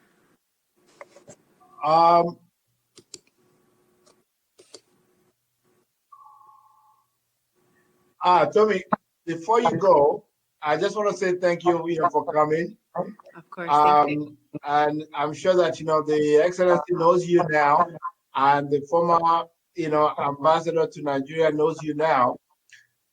So basically, we know you are our daughter because you're really our daughter, and we have to promote our own. But what I just wanted to say also to you is that we're very proud of you. I'm sure the Excellency will second that idea. But I know you have something coming up soon because your dad told me about it. So please tell us about that. Yes. So for everybody here, if you'd like a little bit of what I did, this is going to be 10 times better on December 19th on sessionslive.com. And tickets range from $3 to $20. I highly suggest everyone in here to go for the $10 tickets because there is prize giveaways, giveaway prizes for Toronto local businesses when you pay for that amount. And the show is going to be much, much bigger and much, much better. And it's going to be a whole hour. And I cannot wait to show you guys this because it's also my music as well as my artistry in acting. So it's definitely going to be a whole new experience. And I hope that everybody here can join me because it is something that'll be raising awareness towards everything that's been going on back home, here, and everywhere in between. It's going to be a sentimental, intimate, and great show. So I hope you guys can join me on December 19th. It's at sessionslive.com. I'll put the link in the chat here if you guys would like to just be able to get access to the tickets right away. And I hope I can see everyone there. It's a live stream, so it's only at that time, 1 p.m. Eastern, 7 p.m. West African time, and 10 a.m. Pacific time. Okay, you also, I understand that you also appear in a lot of movies that are coming up soon. Can you tell us anything about it? Yes. So I just finished filming a whole production with Silver Trust Media, and that was Omobella Palace. And that was the lead actor for. And I just did as well Love in Transition with True Sale Productions. I was also the lead role for that. So that was a short film, might become a series, and it's incredibly produced. So I'm really excited for everyone to see this as well. That's very good. Maybe the Excellency has something to ask you, or the two Excellencies, they may have something to ask you. Please, Excellency, please. She's your daughter. Not really a question per se, but just to say that what I've seen so far, I find quite delighting and refreshing.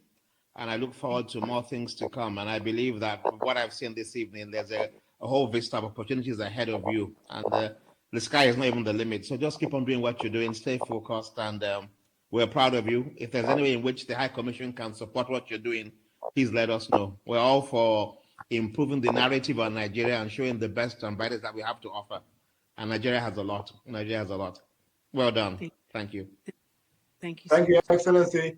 And Ambassador Gautier, any parting words? Sorry. No, wait. Go ahead, Tommy. Ladies first. No. No, you first. Who the question was for? I'm good. Please.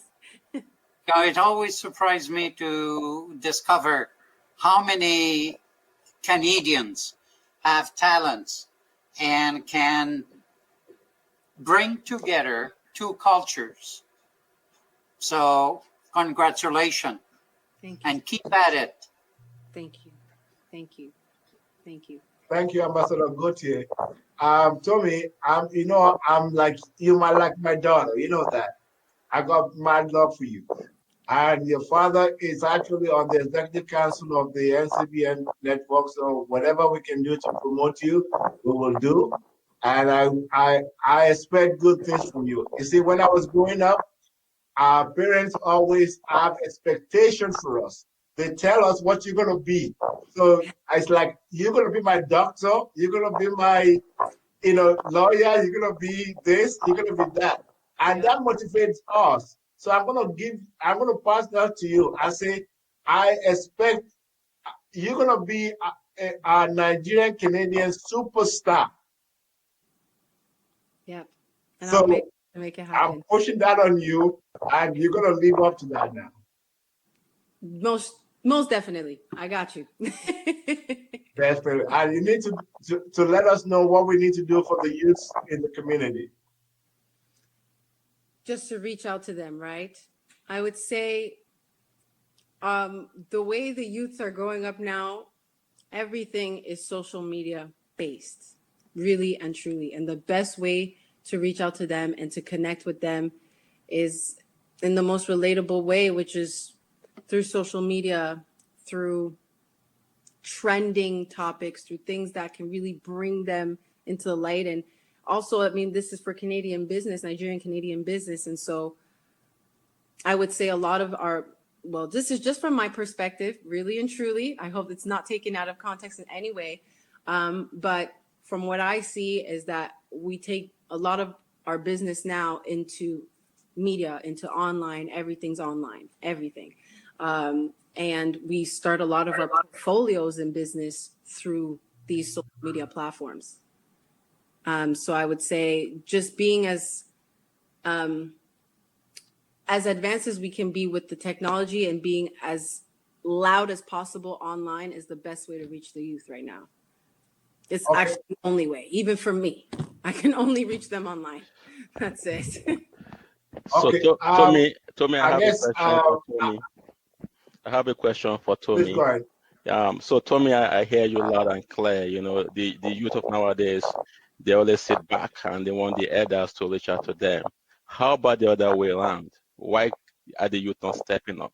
Why do you not want to dine with the elders? Why do you not want to go with the elders? They stay out there. We've done so many events where some of them will come, I won't see them again. The youth of nowadays, they don't want to earn something. They want to be given, right? So I think the youth need to earn it. They need to be able to show that they can work and dine with the elders and be part of the system instead of them just sit down and say, "Oh, we reach out to all through social media." Or this or that. So how about them also be able to want to dine with the elders and be part of the system and take it from where the elders leave it? So that's the question I have for you, because you are part of the youth. I think for myself, I do have interest in business, but I also believe that it depends on where my passion lays, and which will also result in my commitment, really and truly. And so if my commitment, I feel like even sometimes when I discuss with my dad, when it comes to business or just certain ways we go about things, where there's just a disconnect in how we understand each other or how we understand things. How I understand things and how we understand things are different. And so sometimes it's very hard for me to understand where he might be coming from and vice versa to him, because for me, I'm very much more hands-on. I don't like paperwork. I don't like to do any of that. I just like to do the business as it is, but I don't like all the back end stuff.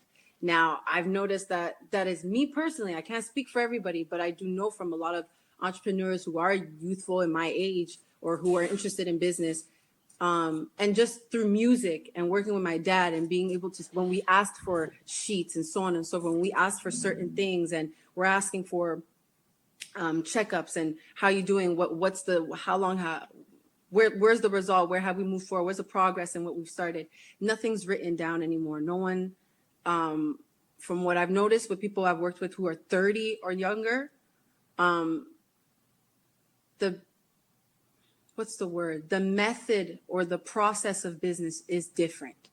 Now, I personally cannot speak very much about this because I am not necessarily well versed in business to an extent where I can't say too much, but I can say enough to say that I know for sure the way we communicate business, how we go about making deals, how we go about discussing community business in general. All I can say is that I think there's a bit of a difference. I'm not necessarily sure how much, but I know that just personally from me to my dad, sometimes there's a disconnect in how we talk. Although my dad's really quite open-minded, so he does understand a lot. And I think he's learned a lot throughout the year working with so many other people too, like who are much younger in business. He's learned a lot too. So he's quite good too. But I would say that there is a bit of just the way process of business is done now. Our commitment to things, where our passion lays is it's different. However, how, I can't say. I really can't. Thank you. All right, thanks for me. That's a good Well, one. you Yeah. mentioned your dad. I mean, Excellency, just as a way of introduction, our dad is Lukman Akambi, who owns the Kiza chain. He's got branches in Dubai, you know, here, I mean, in Canada and in Africa. So, I mean, very. She comes from a very entrepreneurial and Nigeria proud community. But talking about the youth, Excellency, I mean, I wanted to commend you on the way you handle the answer, you know, in Canada. I really appreciate your leadership in that regard. You came out, you addressed them, and I mean, you know, pacify, not pacify, but at least you handle them quite, you know, maturely and pleasantly, and you address their concern. I don't know if you want to take maybe a few minutes just to say what, because we have a youth among us that has a microphone that can maybe uh, you know educate the other youths, please.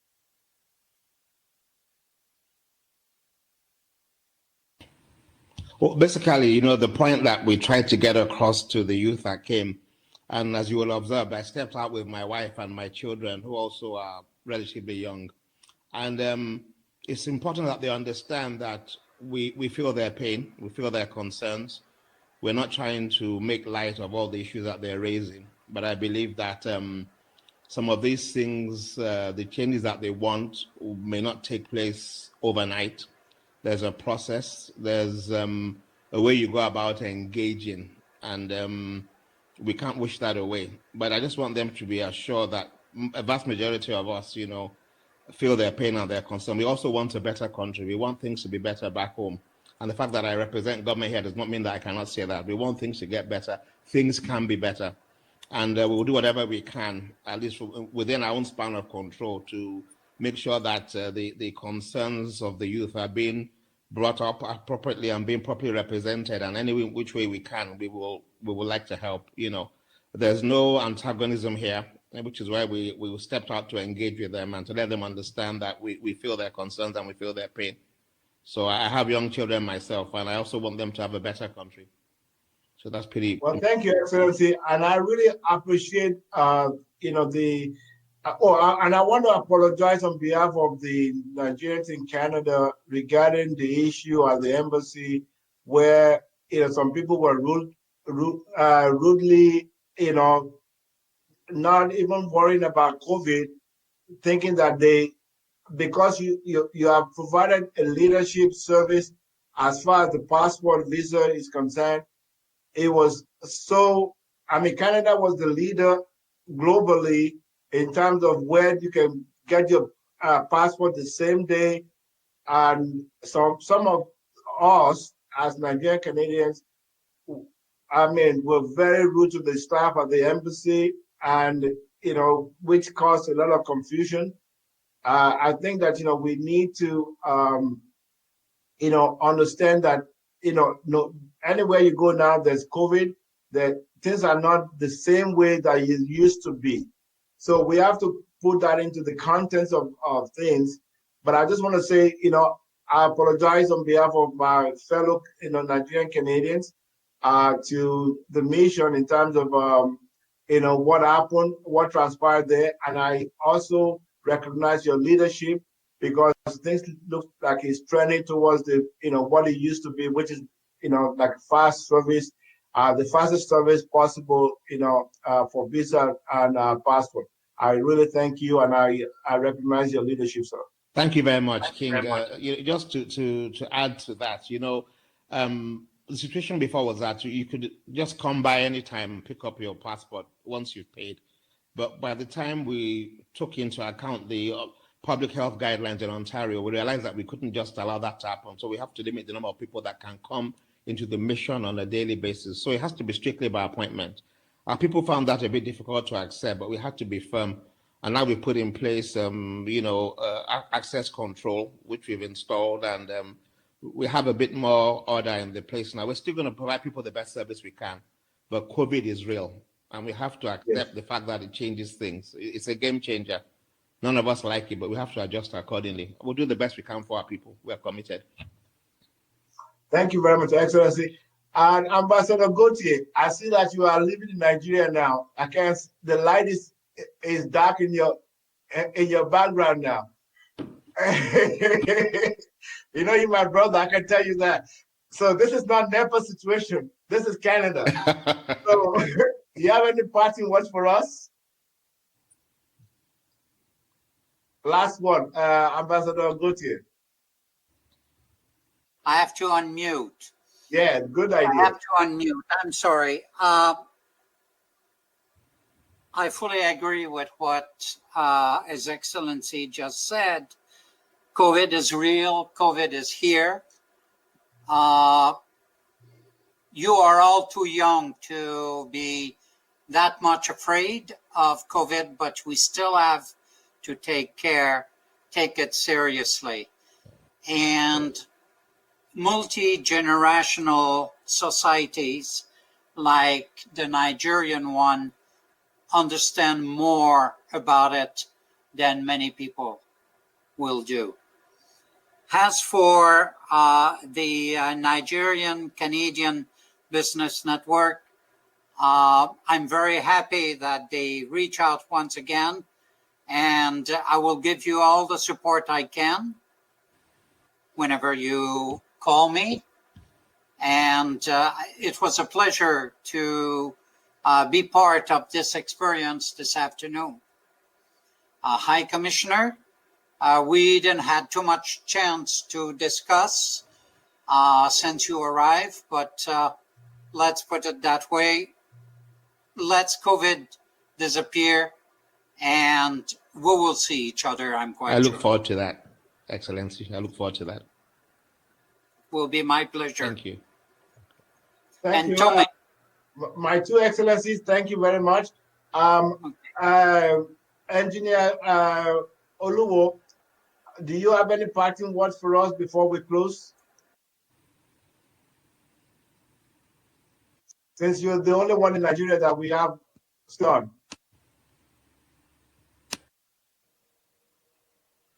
Yeah, I must commend Your Excellency, sir. Also, Kings, Mr. Ibrahim, and also Ambassador. We can't hear you. Your mic is so low, please. Your mic is very low. Well, can you hear me clearly now? We can hear you, but you're very, very low. Oh. Yeah, we can manage that. Let him continue talking. Yeah, we can manage that. Keep talking, please. Yeah. Okay, I want to commend the team for putting this together, and I want to tell you that solar energy has come to stay in Nigeria, and together we are going to make solar to work in Nigeria. But the young lady, I must commend you also. You got the talent, and you also got the vision. Don't give up on your dream, because if you can dream it, you can achieve it. So, thank you very much. Thank you to everyone. Okay, thank you very much, Engineer Lou. Tommy, since you are the youngest here, you're gonna go. I'm just gonna tell you that, you know what, I love you, father, I love your family, and I love your talent, and I wish you all the best. You know, you can always count on the network to spread the word and, to do what our part. So, and you can bet that I'm gonna be the first to subscribe to the $20, ticket there. So I don't know what I'm getting, but I hope that the Excellencies will join us. And Mr. Aruno, Sure. you got the floor now. It's up to you. Take us home. Tommy, I cannot see the link. Did you share the link? I did put it in the group. Yes. I'll put it again. In the chat? In the chat? Yes, I did in the chat. I'll post it again. Okay. Is that my audio? Okay, I see sessionlive.com. Okay, I've seen it. Thank you. Yes. Okay. And then, yeah, for the $10 ticket, there's prize giveaways, which is affiliated with a lot of local businesses here in Toronto, as well as Clothing A, Marconi and Smith, which are African-owned businesses in Toronto, as well as like customized beauty. There's clothing to makeup to a whole bunch. So there's things for everybody. There's gifts you guys can give to anybody, your children, your wife, your husband, anybody. There's a lot. And then the $20 comes with the giveaway, the show, and then you also get a mask that that has like the album cover of my latest album, Bigger Than Four Walls. So it's very colorful. It's really nice. I wish I had it on me, but I don't have it on me at this very moment. But that comes with the $20 ticket. So, or you can just enjoy the show for $3. It's truly up to you, but the $10 brings the most support to everybody. Definitely, we're going to do the $20, and I know that after COVID, the Excellency is going to invite you to the, to perform at the mission. So I'm just saying, I'm not putting that. Oh no, it's been said, so it shall be done. When a king speaks, what can a mere subject do? When exactly. A king speaks. No, because Excellency, I know your kids love music. They would love Toby, and your kids are my kids. I mean, I love them. And it's always a pleasure. Awesome. And I look forward to you and Ambassador Gautier having a tea. Whether you invite me or not, it's okay. But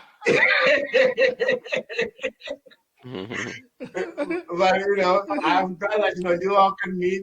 And Mr. Aruno, thank you for a wonderful job for organizing this event. And I think the next one is going to be on medical.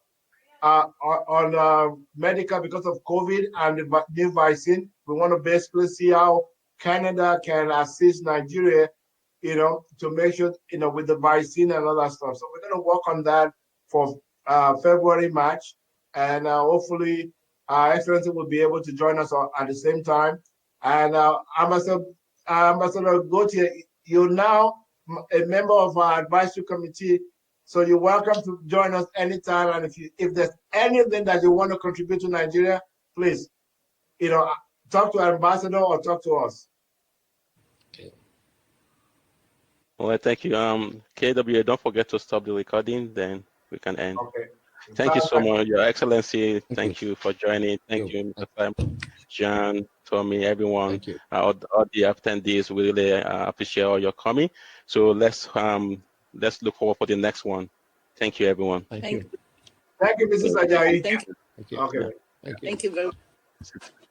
Thank you, Excellency. Yes. Thank you. Thank you.